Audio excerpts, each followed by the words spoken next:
to me and I'll give you the key. It's easy. Just keep on hopping, keep on rocking, and don't start stopping. Everything you need just to want to see. And if you want to make it better, you give it to me. I'll grace it. I believe for you. You wouldn't believe what I see in you. So don't stop.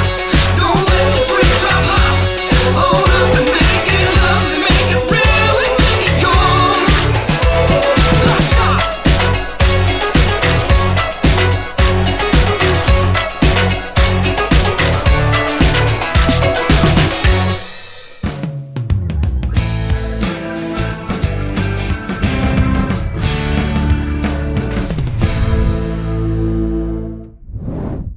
All right, San, I am super excited to have you coming on the show today because you're kind of like myself in a lot of ways.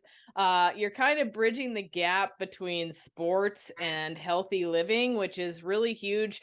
And it's a really hard thing because you and I have a lot of similarities. You were a bodybuilder. I was a bodybuilder. You were a powerlifter. I am a powerlifter. But I'm also into the health scene, really, really huge. And I think that's missing in a lot of today's current sport. So I'm really excited to have you joining me today.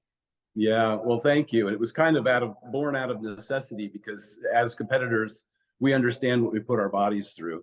And I have a video out there, a Rhino's Rant, called "If You Want to Be Healthy, Don't Compete."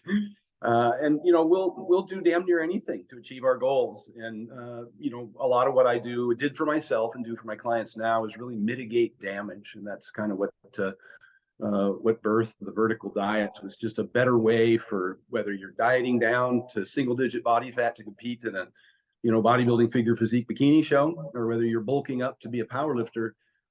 There's just things that you need to pay attention to that I think the general population don't understand how much damage that we do to ourselves. That's the tough part, right? Is you have, and I get clients like this all the time, as I'm sure you do as well. They're like, well, I just want to look like the girls on the stage in the bikini, and they start doing this stuff. And I'm like, well, listen, first of all, you're just wreaking metabolic chaos when you get to that point, right? And then second of all, you can't stay that way. So then you're looking at just playing this yo-yo game. These competitors take months to look this way. Like, this is not something that is something that should be a necessary goal as to how your looks should be. No, and you hit the nail on the head. When this used to be isolated to the bodybuilding community, since I've been involved in it, I started competing in 1986. And I saw these problems in the early 90s when I was training women for competition.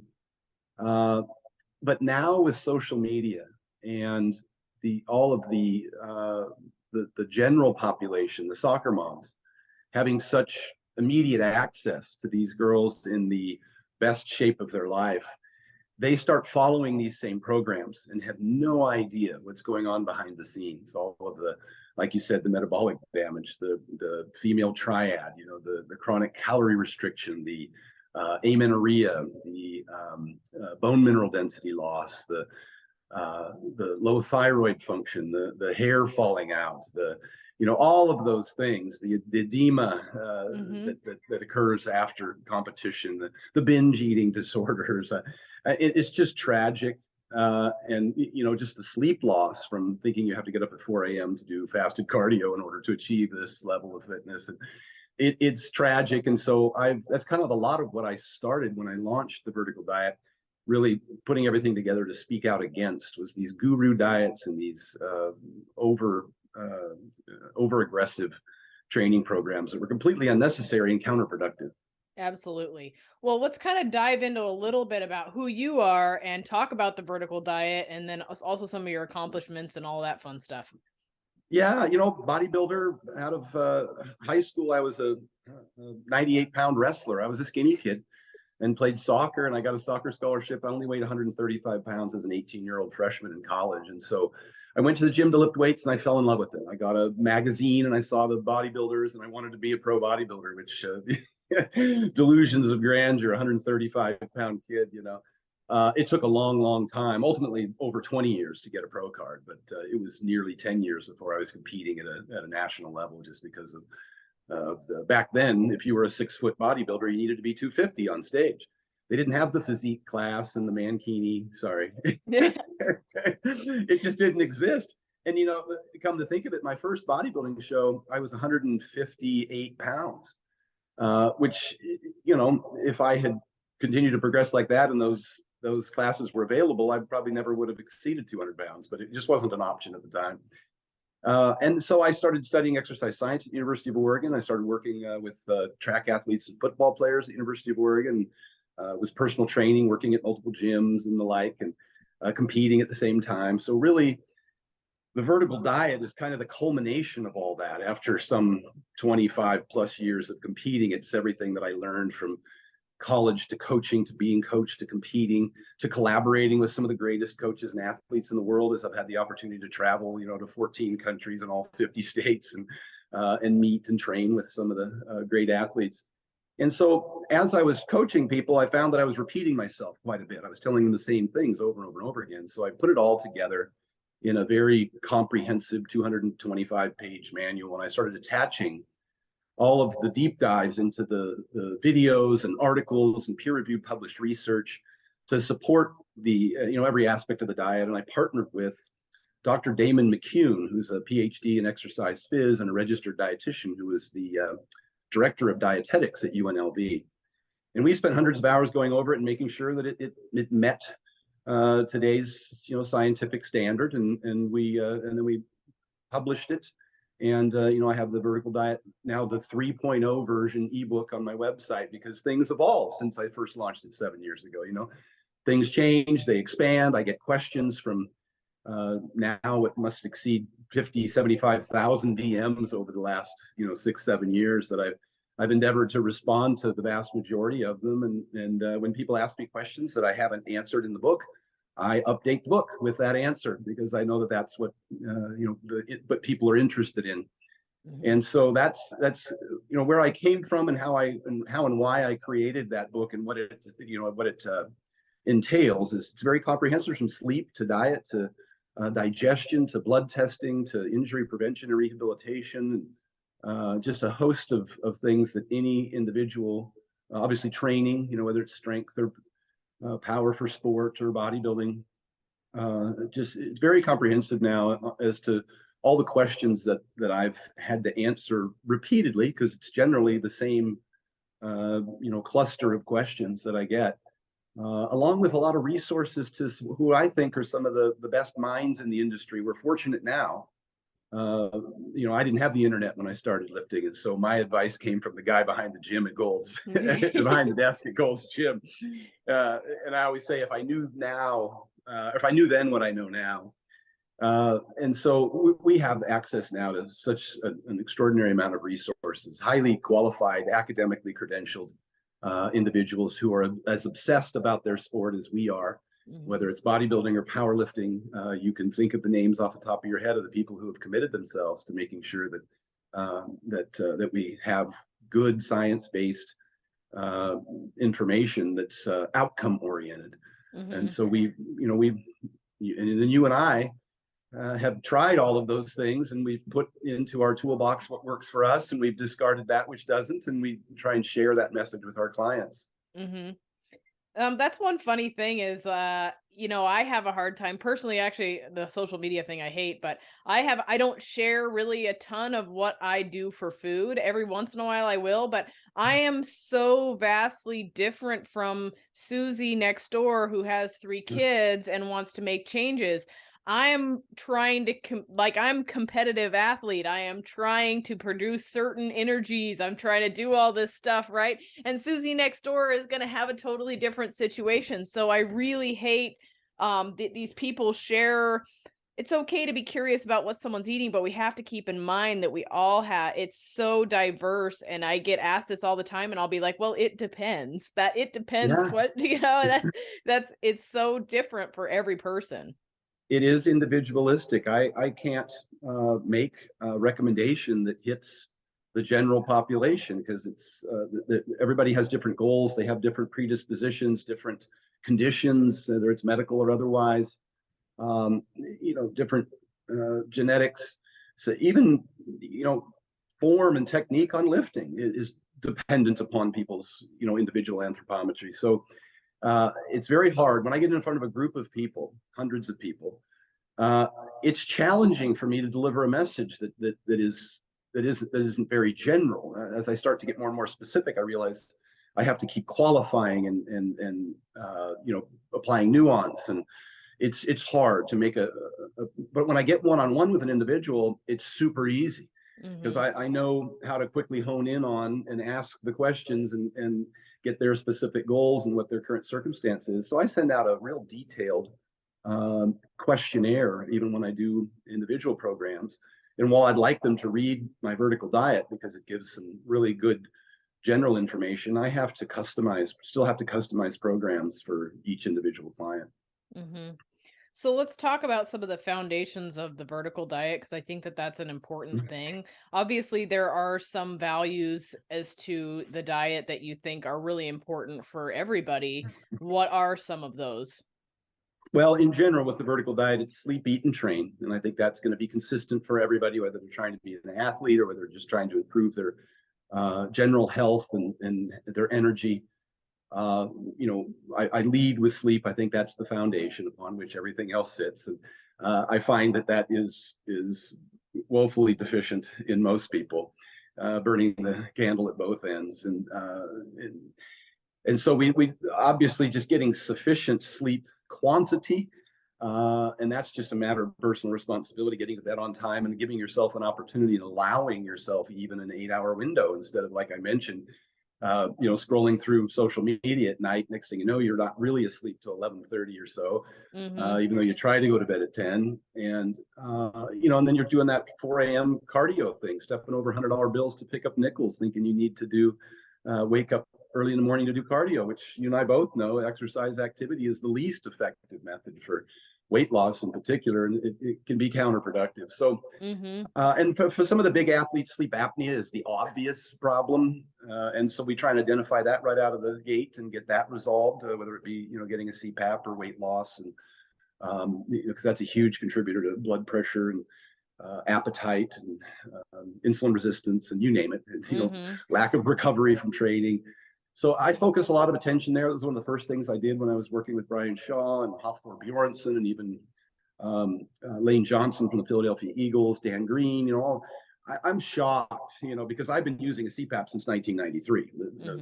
When I started getting north of about 240 pounds and started waking up tired and being exhausted all day, I went in and got a sleep study and discovered I had sleep apnea. And there's degrees to it, obviously, and you can use a stop bang questionnaire on the internet to kind of self-diagnose. If you snore and wake up tired and you got a thick neck, and but it's not always weight related. Jordan Fagenbaum from Barbell Medicine is 198 pounds and he wears a CPAP because he's got a thick neck. He squats over 600 pounds, and he's a relatively young guy too. I'm not even sure he's in his 40s yet. So that's the foundation, sleep. And I focus on that. And I have a whole comprehensive sleep hygiene protocol, dark room, quiet room, cool room, and dietary measures and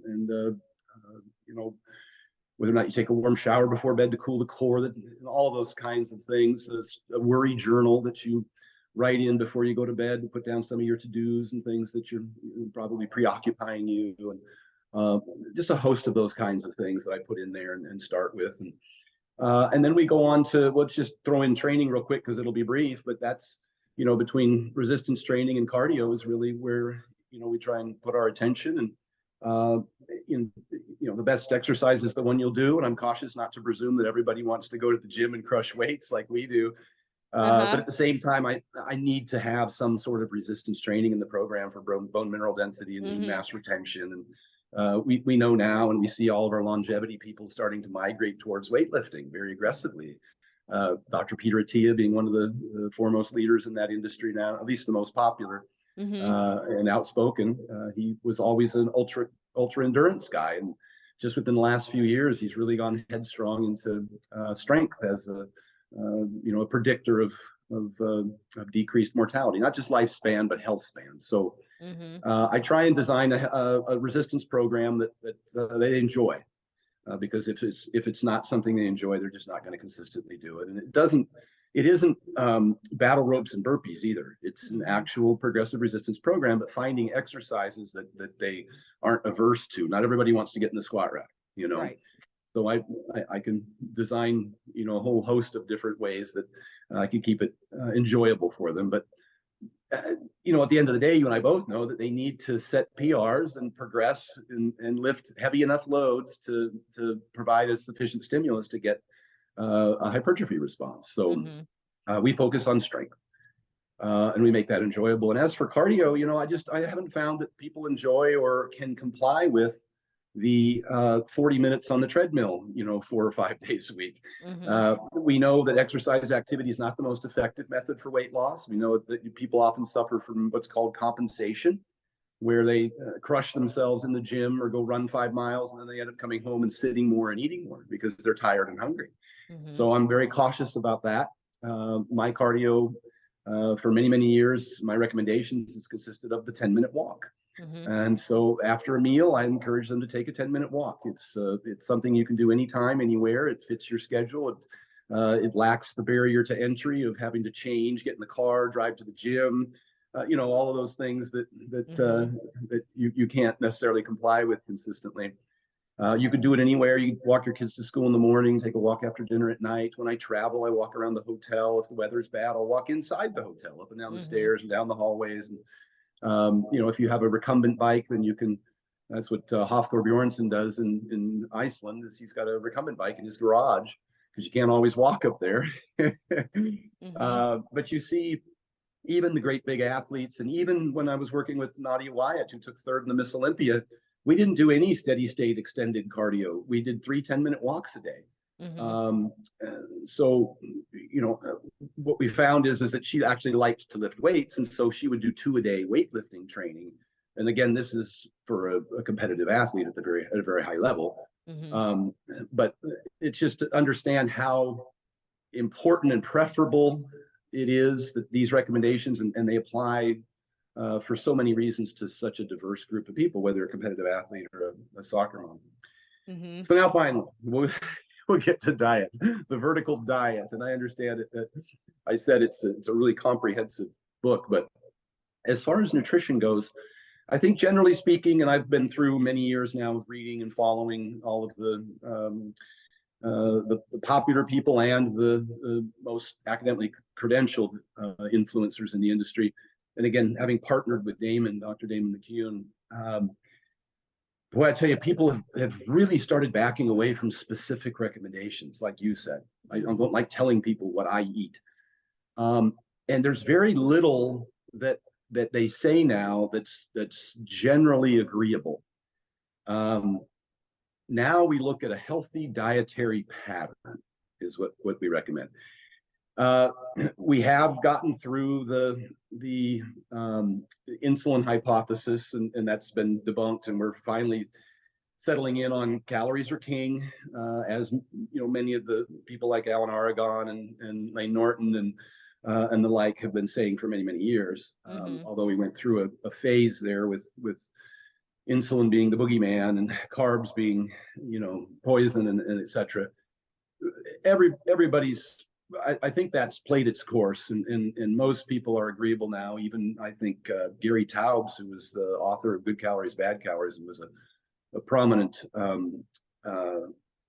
low carb advocate, has acknowledged more recently, somewhat reluctantly, that calories are king, and that weight loss is the primary driver of health outcomes, health benefits. I was on Tom Bilyeu's podcast not too long ago, and I said that even the McDonald's diet will result, if you lose weight, 95% of health benefits are realized simply from the weight loss itself, irrespective of diet. And we now have many, many published research articles that suggest the same thing. And there's many paths to the same destination. And it's not to say that I would recommend the McDonald's diet. I've said that for 7 or 8 years now. But for a host of other reasons, adherence, satiety, maybe micronutrient deficiency, fiber. But first and foremost, calories are king. And if you want to lose weight, you got to be in a calorie deficit. How you achieve that goal is really individualistic as to what becomes the least restrictive to you and what you can comply with long term. And I know that some people get frustrated because they're like, come on, Stan, just tell me exactly what to eat. because they're not experts in this industry, and they don't, when I go to the chiropractor, I just want to get fixed. I don't want them to give me an anatomy lesson, right? Right. Right. But and I do ultimately give them a very specific diet, but I'm cautious to make sure that they have the general knowledge to understand that there's many paths to the same destination. If this doesn't work for you, it's not the only option, so that you're not noceboed into thinking that you just can't lose weight because keto doesn't work for you. Right. And keto does work for a lot of people, but it doesn't work for everyone. No. And same with intermittent fasting. Some folks just they aren't willing to do it. They don't comply. They don't enjoy it. And so I want people to understand it's not superior to continuous calorie restriction, and it doesn't defy the laws of thermodynamics. It's not magic, and that it's equivocal in the research in terms of outcomes. That when you study large groups of people, like they did in the Diet Fits trial, and over 600 participants for a year out of Stanford, when you control for calories and protein, where you put carbs and fats as a percentage of total calories doesn't matter for weight loss. It's whatever you can comply with. And they really haven't found a diet that is easier to comply with than the other. It's individualistic, and there's a broad range of responses. Inter-individual variability, they call it. When you look at those studies, they might tell you what averages look like, but when you break it down by the individual, you'll see some people had great response and others had terrible response. And you got to kind of figure out where you fall in that group. So calories are king. Protein is next. Getting sufficient protein to retain lean muscle tissue. And Dr. Gabrielle Lyons has probably been one of the most vocal people in the industry about the importance of protein. But protein by itself is not effective in retaining lean muscle tissue. There has to be some sort of resistance stimulus. Same is true for bone mineral density retention. Calcium by itself, in the absence of sufficient protein and a loading protocol through some sort of resistance program, is necessary to retain or gain lean mass and improve bone mineral density. So they work together. It's not any one thing. And then we're on to kind of the individual food conversation. I think, again, generally speaking, more whole foods, more fruits and vegetables, less ultra processed foods is probably pretty agreeable by the vast majority of people. Carnivores may disagree, but it is what it is. And again, I'm not trying to shit on anybody's diet here today. When I mention keto or intermittent fasting or carnivore, I'm really not, because if someone is able to lose weight on that diet, where previously they had been unable to, they'll realize the health benefits that I just mentioned simply from weight loss itself. Now, long term, can they comply? Are there potentially some micronutrient deficiencies that may emerge? Vitamin C, vitamin D, calcium, specifically to, say, the carnivore diet. That's very possible. And the same could be true of say a vegan diet, which I have a chapter on vegan and vegetarian diets in the book, and I've trained those athletes over the years. But there's also some things you need to pay attention to. They may get some micronutrient deficiencies, B12 being the most notable, and potentially iron and a host of other supplements that can be taken, which I certainly recommend, as many vegans do, to augment the diet. So I don't know if I'm getting too far off topic here, but what the vertical diet aims to do is to be as diverse as possible. So you and I have both been exposed to the guru diet industry, in which people start eliminating and demonizing particular foods. And I can, and it's not just the guru dieting industry. We see it in the medical community as well. I mean, right out of the gate, they're like, "Oh, get rid of red meat," and you got to shrug your shoulders and be like, "Well, there's so many." The problem with those recommendations is that the research, the epidemiology, is confounded by the healthy user bias. People who tend to eat more red meat also tend to smoke more, drink more, weigh more, exercise less, and they eat the bacon double cheeseburgers and the Cokes, and you have to separate, a lean meat source from the ultra processed foods that you're attaching it to, and the processed meats, bacon and the others included. So they also, in the bodybuilding guru industry, they've tended to demonize the egg yolk. They've demonized fruit. They've demonized dairy. They've demonized salt. And I just, I saw it decades ago that my clients were suffering from, as mentioned earlier, the female triad and iron deficiency, and all those things. And so I was started to put red meat back in the diet, and I started to put dairy back in the diet. And of course, that would be dependent upon somebody's tolerance level as to which dairy I would choose and in what dose. People who are lactose intolerant may need to find a lower lactose alternative, such as say Greek yogurts or even cheddar cheese, and then use smaller doses and titrate them up over time in order to upregulate the lactase enzyme, or to supplement with it, or to use lactose-free dairy. But calcium is important. You got to get 1,000 milligrams a day, and I don't care how you do it, to be honest. I want to propose that here's the most bioavailable, dense source of it. And if we can include that in your diet, I'd like to. So I've moved past calories. We've moved past protein. About a gram of protein per pound of lean weight is kind of the recommendation there. And we've kind of moved past the percentage of carbs and fats. I had mentioned that weight loss isn't dependent upon that percentage. It's personal. I will say that performance, especially for anaerobic activities, weightlifting, that kind of thing, sports performance, does prefer to have sufficient carbohydrates. And so, and also higher fat diets and those that have higher saturated fat can elevate LDL, and that is definitely a causal factor for cardiovascular disease. And so if someone does want to eat higher fat diet, that's fine, but you're going to have to watch what percentage of that is saturated fat, because that's what causes the LDL cholesterol to be unable to, what they call the clearance of cholesterol. Saturated fat seems to prevent that, and so LDL starts to climb. And now we're into micronutrients. And so that's kind of why we like whole foods, because things like red meat are so high in iron and B12 and zinc and creatine and carnitine. And that's not to say chicken isn't also a great protein source. But the egg yolk with its biotin and choline is very valuable, and it's micronutrient kind. It's like the multivitamin of foods. And so I don't exclude those. Fruits we see now with the polyphenols, and they're generally high in water and fiber, and nobody gets fat on fruit. I mean, you'd have to. The idea that it's been demonized because it's a carbohydrate and it might raise your blood sugars or insulin level, which is a perfectly normal response to consuming foods, especially carbohydrates, is ridiculous in terms of the dietary pattern. But and then potassium, I focus on getting 4,700 milligrams of potassium a day. That's huge, and it's largely we're deficient in that, particularly athletes. And so I throw in a potato and fruit and yogurt, and that generally gets you your 4,700 once you include those in the diet as part of the foundation. I lead with those. And then and then high satiety foods, boiled potatoes and oranges are way up on the high satiety index. And again, compliance is the science. And if you can't adhere to your diet because you're hungry, then it's a lost cause.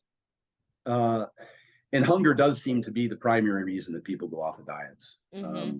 Obviously boredom, stress, habits, all those other things contribute. But the diet that you can adhere to is generally the one that you're the least hungry on. And willpower is not a good strategy to comply with diets. You'll lose that battle every time. The body is amazing at that goes both ways, right? If you have an athlete that needs to eat more, but they struggle to do so, if they have a lot of fats and things that are super high satiety foods in their diet, they're not going to be able to get the nutrition in that they need. So it's all a strategy when it comes to nutrition and what macronutrients are going in as well.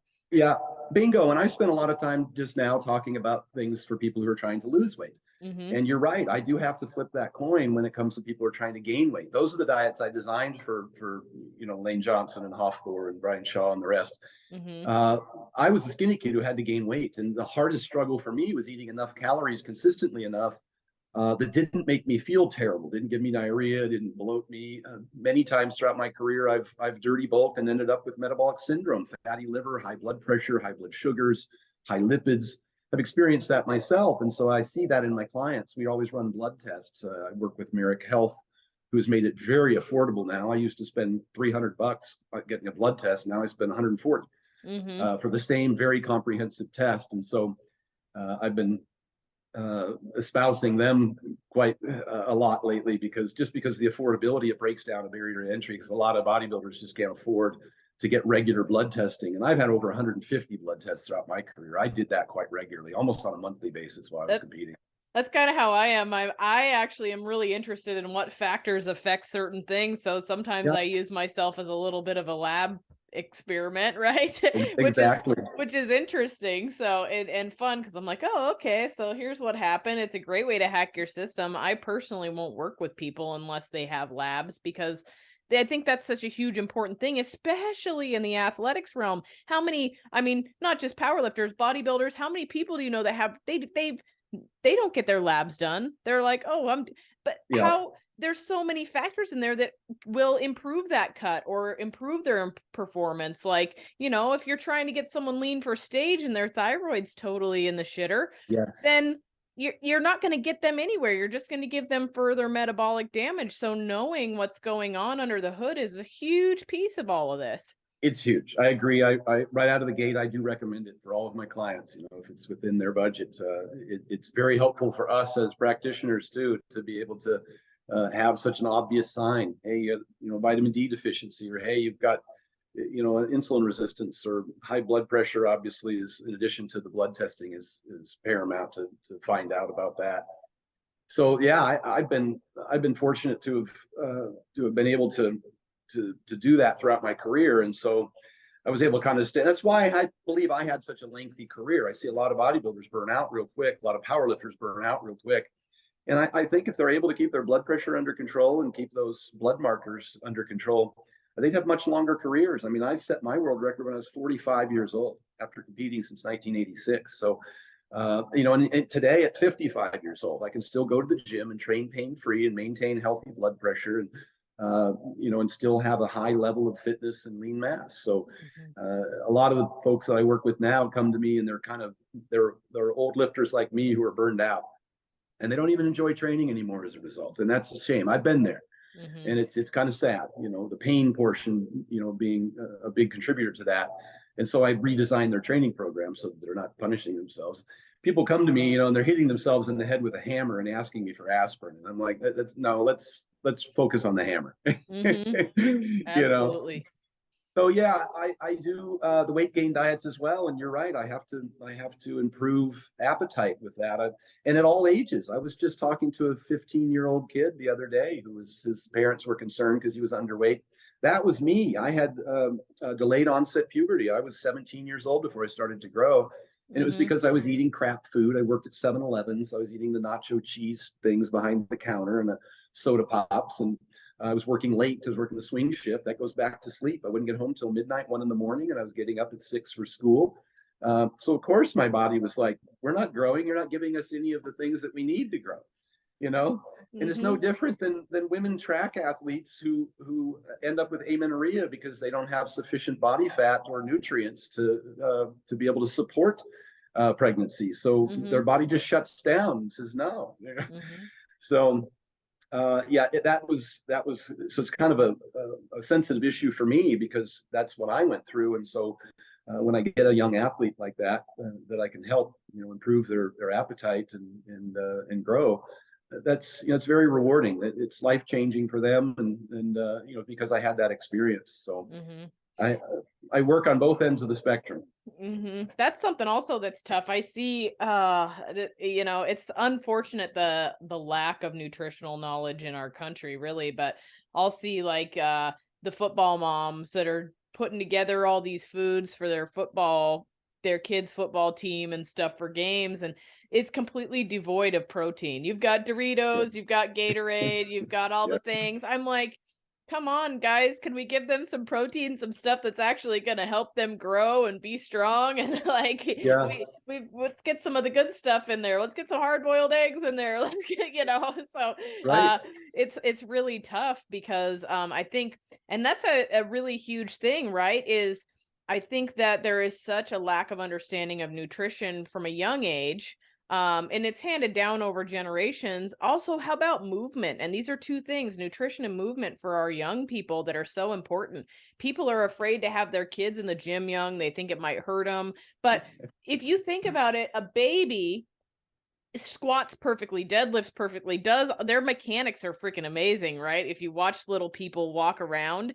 And I find that and you've probably found this too, training people, when I train somebody that didn't have a farm background or a manual labor type background, and they grew up in the city or a video gamer, they have no body awareness. So, Right. and they had it at one point in their life, because when you're a small little kiddo, I don't know many little kiddos that don't have body awareness. So, I feel like we need to maintain that and groom it a little. Like, get your kids in with a personal trainer, have them learn some squat techniques, let that grow with them. It's so important. Yeah, and I'm smiling over here because for two reasons. I'm gonna touch on both of them, and one where you left off there in terms of kids training. I own a gym here in Las Vegas called the Sin City Iron. And I started a kids power hour, vertical kids power hour on Sundays at 11 a.m. And it's for little kids. It's for people from kindergarten to college, I say. And I spell college with a K just for fun, kindergarten to college. And we have little 6, 7, 8-year-old kids in there learning to squat, bench, and deadlift.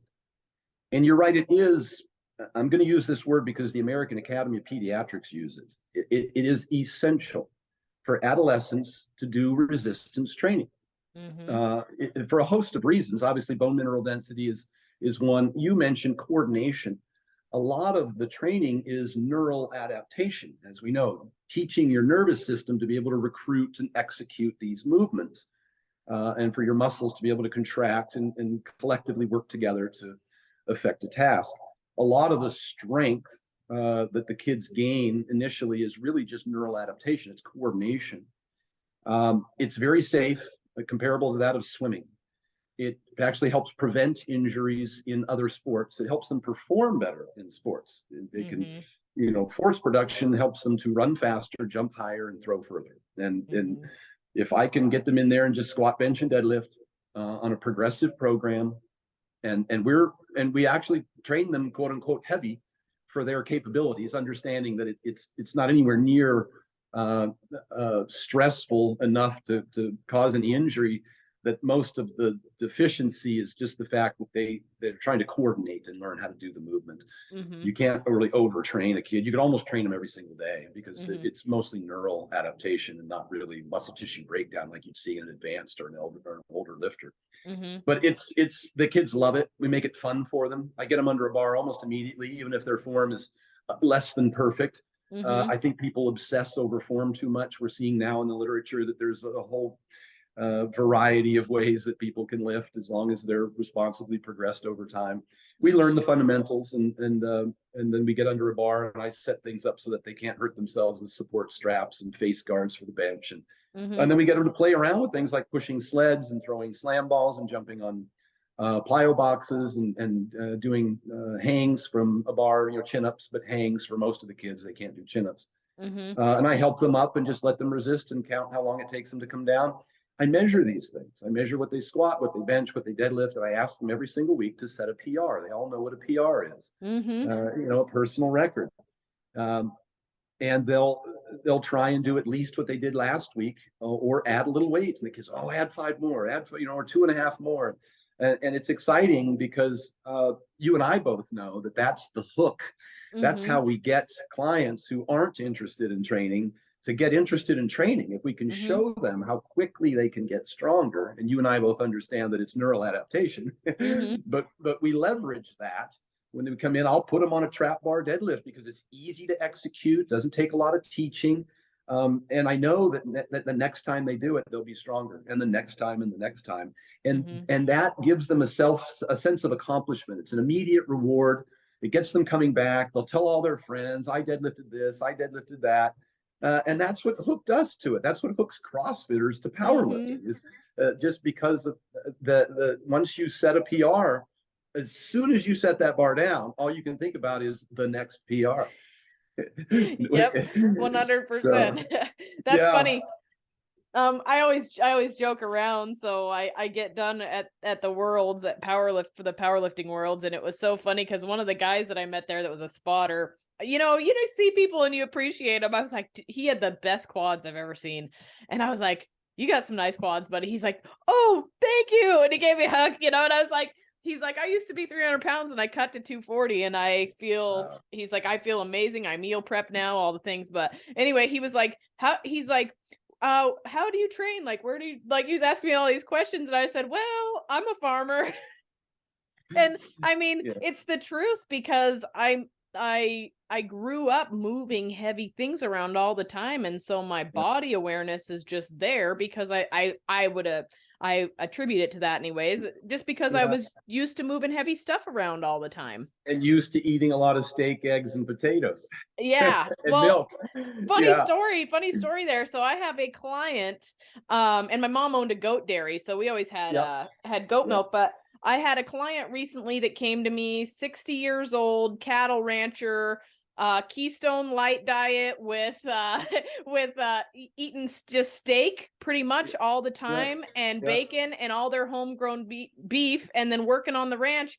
Had the highest testosterone I have ever seen, naturally, of course, in an older gentleman in this day and age. And I was like, dude, the farmer diet's paying off for you, man. I don't know what else to tell you. Well, and I said that was my experience as well. I said I was a underdeveloped kid when I was 16. I was 106 pounds, and I was wrestling. I went to my uncle's farm in Pennsylvania. I was born and raised in Oregon, went to the University of Oregon. But my senior year of high school, I went to Pennsylvania to my uncle's farm to work for him. And I spent about 7 or 8 months up there working with him. And of course, my diet changed. I was working on a farm, so I was doing more, resistant stuff. But there was a dairy next door that had raw milk, and I would go over, and it was kind where you'd take the bottles over and leave the money because there's nobody working there. There's just a refrigerator full of milk, and they had cream on the top, like 4 inches of cream. You had to shake it. All many years later, when I was able to get raw milk again, and it didn't have the cream on the top, I was so disappointed. I thought it was like fake raw milk. But we would have steaks every night, and we would have bacon for breakfast, and we would have potatoes every day, and the eggs were cooked in the lard that was left over from the bacon. And again, look, I'm cautious that might be fine for a teenager, and I'm not going to promote that for a 40-year-old guy with a high LDL. But at the same time, and it could have just been the calorie surplus or the increase in protein or the increase in sleep because we worked hard all day and it was Pennsylvania in the winter. And so we slept hard all night. But I put on like 25 pounds. I finally, at that day and age with your puberty at 17 years old, because I'd finally given my body what it wanted and what it needed. And I grew like a weed for that very short period of time. And then unfortunately, when I got to college and started bodybuilding, the advice I got from the guy behind the counter at Gold's Gym was cans of tuna fish and rice cakes. And so it kind of stalled my progress for a while because it wasn't enough calories. So I was in there. I thought that you built muscle in the gym. I bought Arnold Schwarzenegger's Encyclopedia of Bodybuilding, and I started lifting weights 2 hours a day. I thought that was the fast track. The more I lifted, the bigger I'd get. And it wasn't until I met a bodybuilding coach, gym owner, judge, that said, look, you've got to flip the script. You're training too much and eating too little. I need you to cut back on your, and to me, it was, train less. What do you mean? And I, at the time, didn't understand that you don't grow in the gym. All you do is break down muscle tissue. It's just a stimulus. And I was overtraining, there's no question, and under eating. And so now it's nice to see Brad Schoenfeld's work and Brett Contreras's and et al. Talking about, what the minimum effective volumes and maximum recoverable volumes are, and where you experience diminishing returns in terms of, how much and how often you can lift. And we have a pretty good understanding now, I think, of what's optimal for hypertrophy and strength. And for the vast majority of people, I think it is a fast track. Obviously, once you achieve your, kind of the majority of your newbie gains, you and I both know that it becomes a lot slower, and the plateaus are longer, and all the stuff that goes on outside the gym becomes more and more obligatory. Every hour of sleep, every calorie, every training session, and measuring and progressing. And but generally speaking, you and I we're the 1%. We're out there competing, but generally Mhm. speaking, for the vast majority of the population, we have a pretty good idea. I wanted to touch on one other thing that I think is really important, because we talked a lot about information today, and the Mhm. information I think is generally agreeable and it's important. But it's execution where I think that I talked about compliance as the science and designing programs that people can adhere to. That's part of their lifestyle. That's not, something that they just go on temporarily and come off. And we talked about, people trying to get their meals in, whether weight loss or weight gain. And in terms of execution, the things that lead to the most successful outcomes, the behaviors that people utilize that afford them the best results long term. One of the first and foremost is meal prepping. And we've seen this for decades in the bodybuilding figure fitness industry, carrying around your 6-pack bags and your Tupperwares. And it seems obsessive, but it's extremely effective and beneficial. And I just find that when my clients meal prep, they reach their goals on either end of the spectrum, whether it's weight loss or weight gain. If you have what you need when you need it, and it's in the quantities that fit your goals, it's a convenience issue. It saves you time. It saves you money.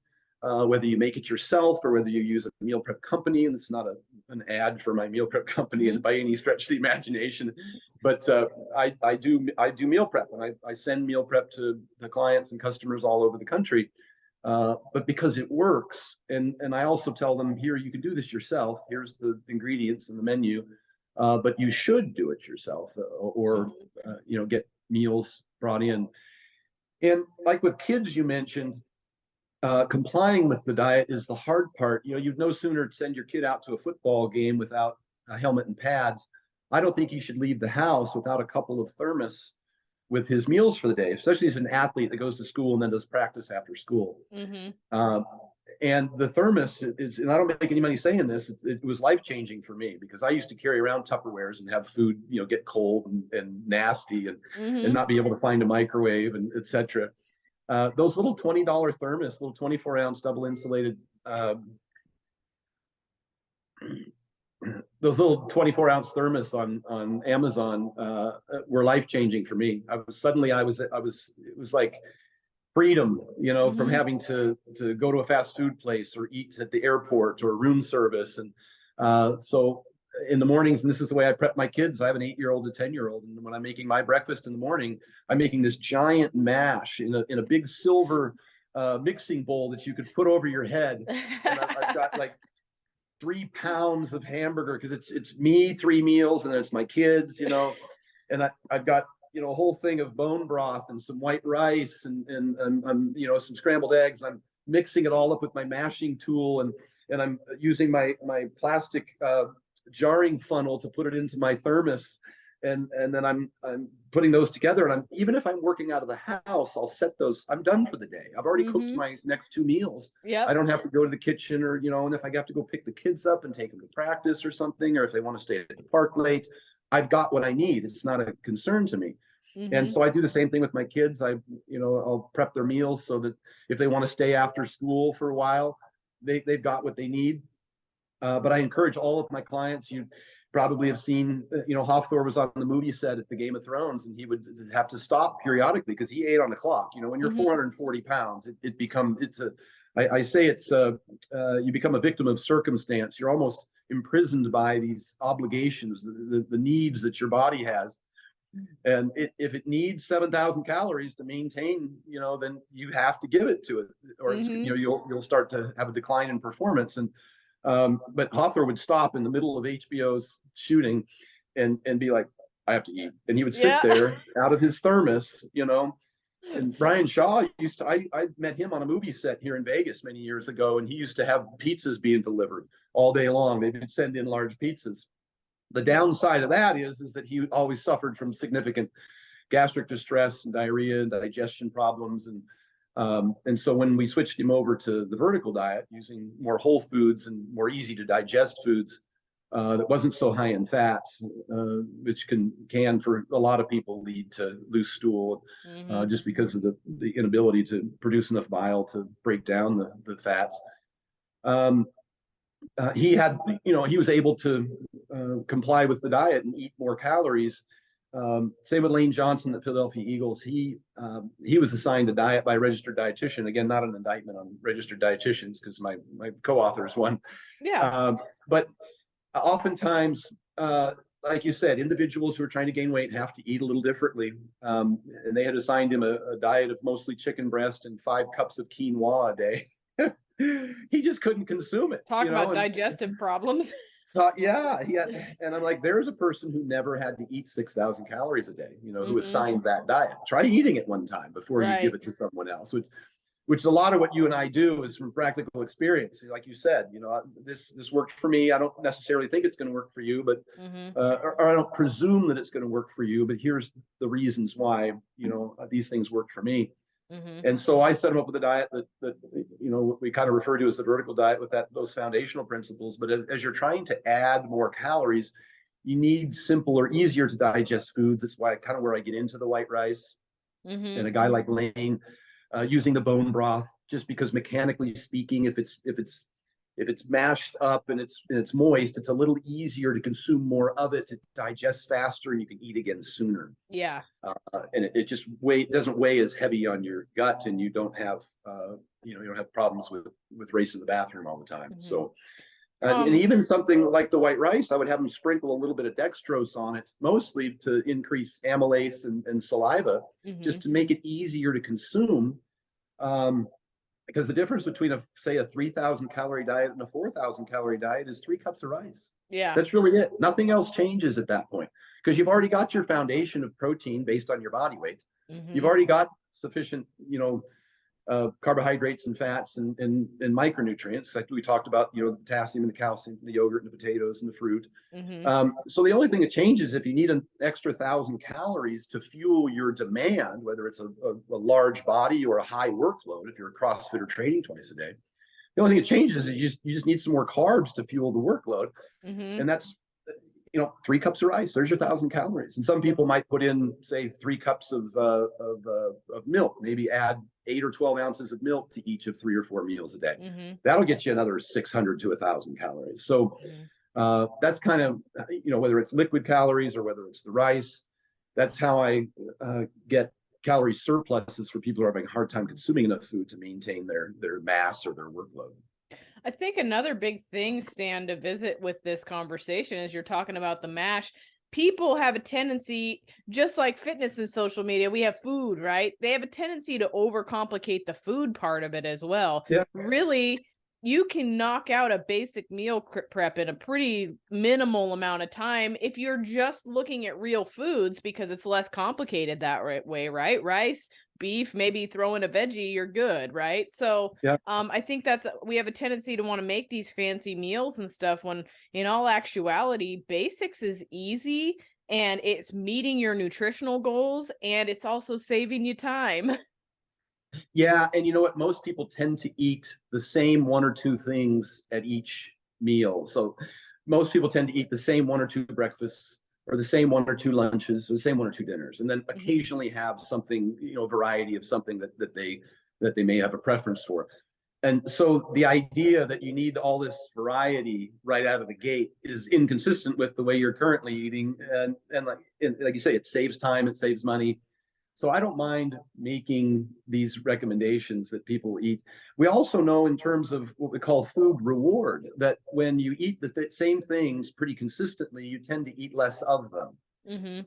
When you open the fridge and there's your prepackaged, there's your Tupperware of food that you already know you're going to eat, chances are you'll eat less of it. But if you open the fridge because you're hungry, which leads to eating on a schedule, because if you regularly eat at the same time, your body tends to adapt to those times, and so you aren't as hungry. But if you open the fridge when you're hungry, now you're looking for something you're hungry for, and that leads to overconsumption. Right. 100%. I love it. We open up the fridge and it's like, boom. And I prep for my husband and my kids and myself. Like my kids, they get off the school bus. My 9-year-old gets off the school bus, goes in, finds her color-coded thing and pops it in the microwave. It's easy, right?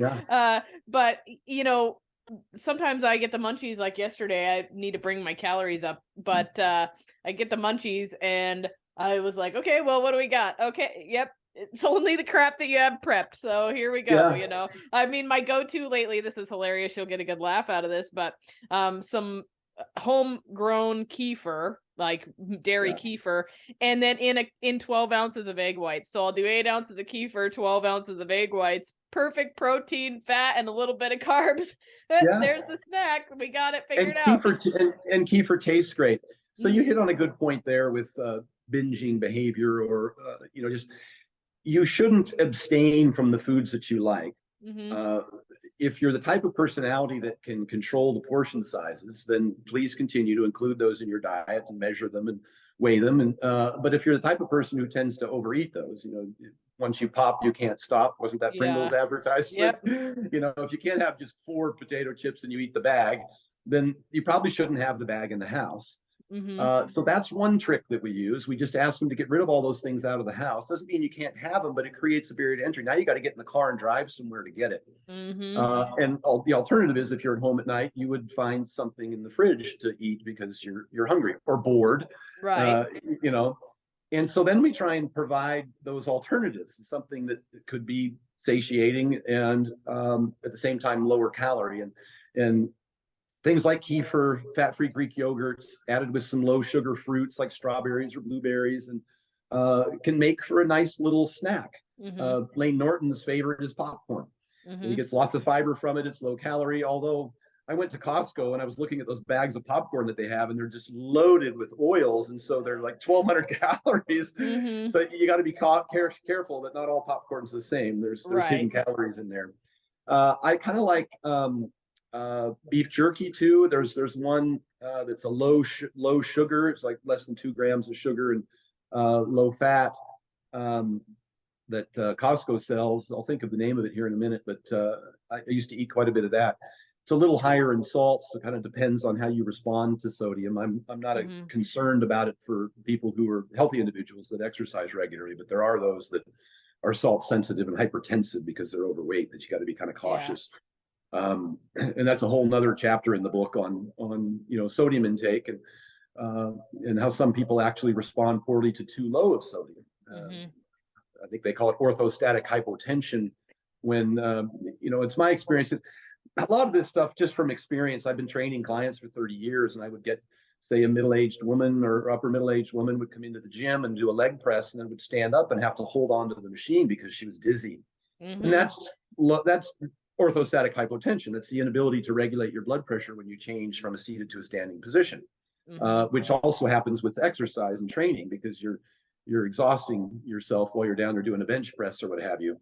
And Mhm. just a little quarter teaspoon of salt, maybe an LMNT or one of those salt formulas from the grocery store or something, Mhm. and it goes completely away. The next time they come into the gym, they're like, "Oh my god, I feel fantastic." And but salt has been demonized, and in the cases of those hypertensive individuals, probably rightfully so.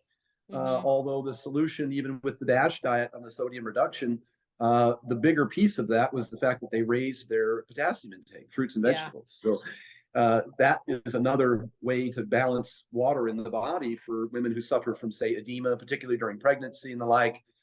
They get low potassium, and next thing you know, they got their ankles are swelling and they've got water retention. Um, and so you get your potassium up to 4,700 milligrams a day, as we mentioned earlier, with a daily potato and lots of fruit and a little bit of yogurt. Mhm. Then that problem, it balances the water. So I I don't found know if I got. oh, sorry, go ahead. I don't know if I got too far off track there, but everything kind of leads to the other And thing. we could go down rabbit holes all day long, honestly, because that's how it is in the health space, right? But you Yeah, brought up the sodium thing, and just because we're on that little portion here, that was one thing I noticed is a lot of people. You have people now going low carb and stuff, and they're not getting enough. So, yeah, I had a diabetic client that was reducing his carbohydrate load in order to manage his diabetes. He wasn't getting enough hydration, but on the flip side of that, he wasn't sleeping at night because he was also waking up 3-4 times to go pee. So we pulled in LMNT, happened to be what we use, but we pulled in more sodium and potassium, and he started sleeping through the night because he was able to hang on to that water a little bit better. So yeah. And sodium helps with insulin uptake also, and so mhm. you're kind of doing yourself. I see that with the keto flu. People eliminate carbohydrates. They see a 5 pound loss on the scale and they think that this is a successful diet for them. They don't realize it's water. And 70% of water is sodium. And then next thing you know, they have an electrolyte shortage and they're getting tired. And so I see that. Now, that's again, not to shit on keto. The resolution would be to get sufficient electrolytes, to add an LMNT if you wanted to go low carb. Right. And that's perfectly reasonable solution for that. Right. I would say this on that very note is just a couple months ago, I had a type 1 diabetic client come to me and they were afraid to eat carbs, but their performance in the gym was terrible. They said they would never get pumps and they were just not able to work out very long with very much volume or intensity.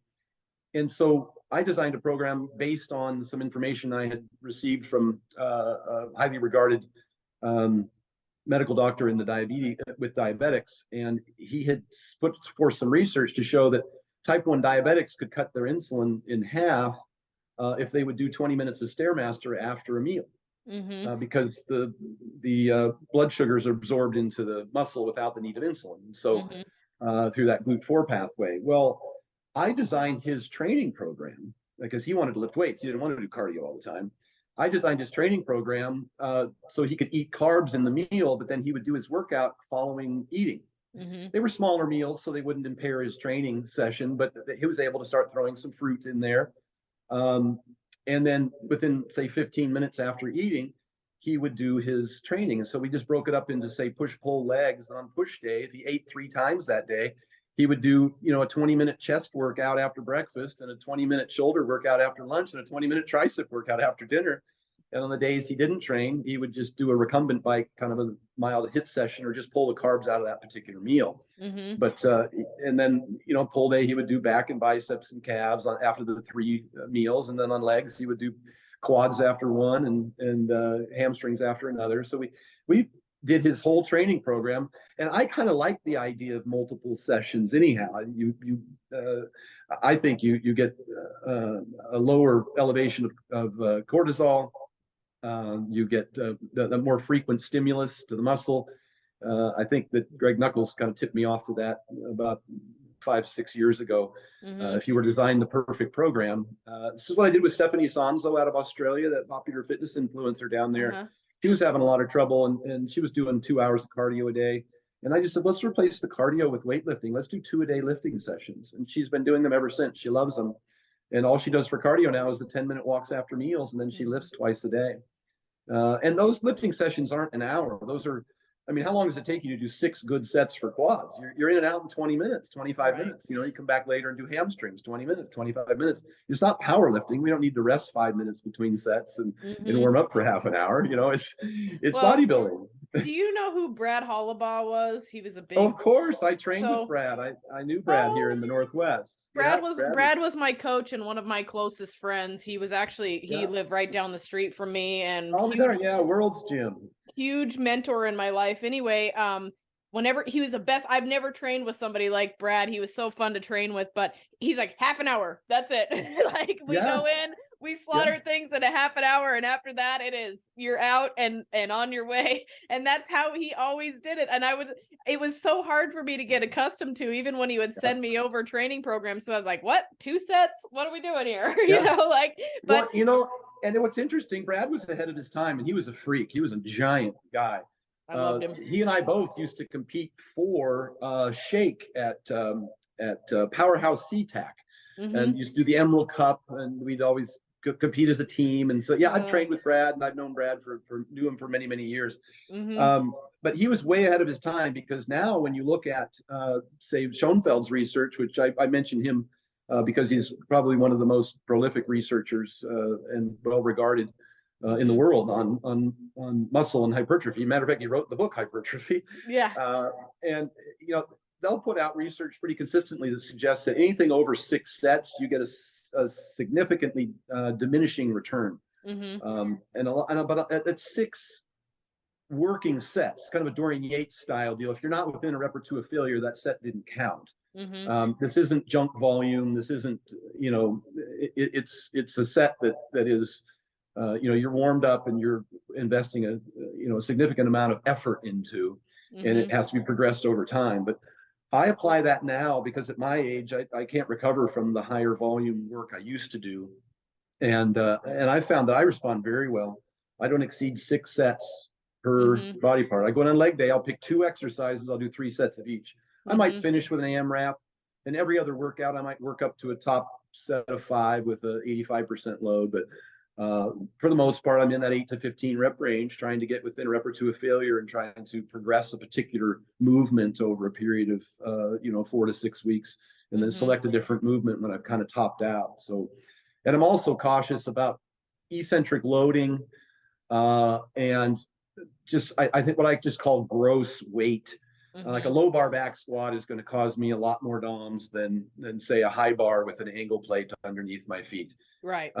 Just because it weighs more, Mm-hmm. and it's going to have it's going to create more fatigue. Right. Also, the eccentric loading.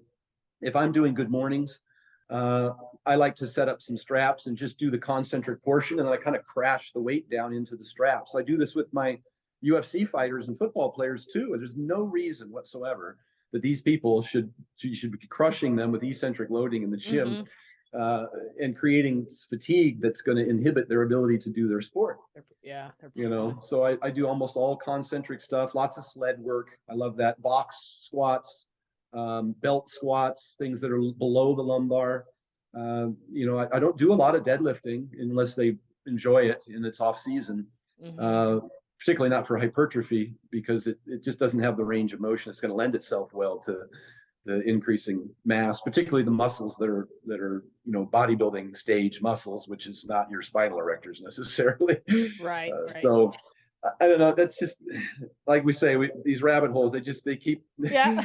Well, and I think we touched on it kind of already, but because you were saying what you can sustain and what you can do is what you're going to be successful at. But if there was one thing you wanted to get out to the listeners today on this podcast, what would it be? Oh, geez, I think we've covered so much of it already. Compliance is the science. Consistency is everything. I've been doing this for 30 years. And if you have some discipline and some consistency and some good time management skills, that this can be, you can absolutely get excellent results within the confines of a busy lifestyle. We've got kids, we've got careers. We don't live in the gym. There was a time in my life where I did, but anymore I don't. I still have to get my kids ready in the morning and take them to school, and I've got to work, and then my wife works, and so if you use some of the things that we talked about today to create something that's sustainable and allows you to get great results with a big return on your investment, so you don't spend, you have limited physical capital and you have limited time. So I think a lot of the things we talked about today lend themselves well to setting yourself up to be successful. We talked about that with sleep, just giving yourself an ample opportunity to be successful. We talked about with training, you don't have to train as often or as long as you may believe. We talked about that with cardio, 10-minute walks would suffice. You don't need to be a cardio bunny and do 2 hours a day of cardio. None of that is necessary. We talked about that with food, how time management with food can help you save time and money just by planning ahead. But everything we talked about today is about economizing all of our efforts to get the best return with the least time requirement. Right. Absolutely. So if people want to find you, where do they go about doing that? Everything's Stan Efferding. StanEfferding.com is my website. That's where I have the link to my meal prep company and to my Vertical Diet 3.0 ebook. Soon to be 4.0, I'll be releasing shortly. Instagram is @StanEfferding, and on YouTube I have a bunch of Rhinos rants that I've put out over the years that are fun, and that's Stan Efferding on YouTube. Awesome. Well, I certainly appreciate you spending time with us today. This was an awesome conversation. Yeah, thank you for having me.